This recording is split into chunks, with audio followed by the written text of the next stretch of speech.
ఓం శ్రీమాత్రే నమః. ఇప్పుడున్నటువంటి కాలమాన పరిస్థితులను బట్టి ప్రతి ఒక్కరూ కూడా ఏదో ఒక సమస్యతో బాధపడుతున్నారు.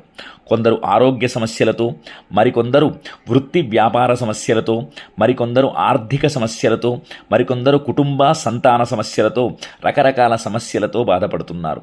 అలాంటి వారందరూ కూడా ఇప్పుడు నేను చెప్పేటటువంటి ఈ యొక్క వ్రతాన్ని చేసుకున్నట్లయితే ఆ యొక్క లక్ష్మీ శ్రీ వెంకటేశ్వర స్వామి వారు వారందరి కష్టాలను కూడా తొలగిస్తారు అని చెప్పేసి మన పురాణాలు చెబుతున్నాయి.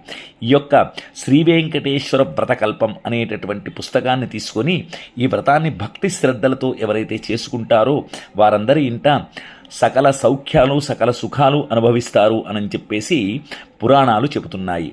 ఈ యొక్క వ్రతాన్ని పౌర్ణమి రోజు కానీ, పంచమి, సప్తమి, ఏకాదశి తిథుల యందు కానీ, లేదంటే శ్రవణ నక్షత్రము, స్వాతి నక్షత్రము రోజున కానీ చక్కగా చేసుకోవచ్చు.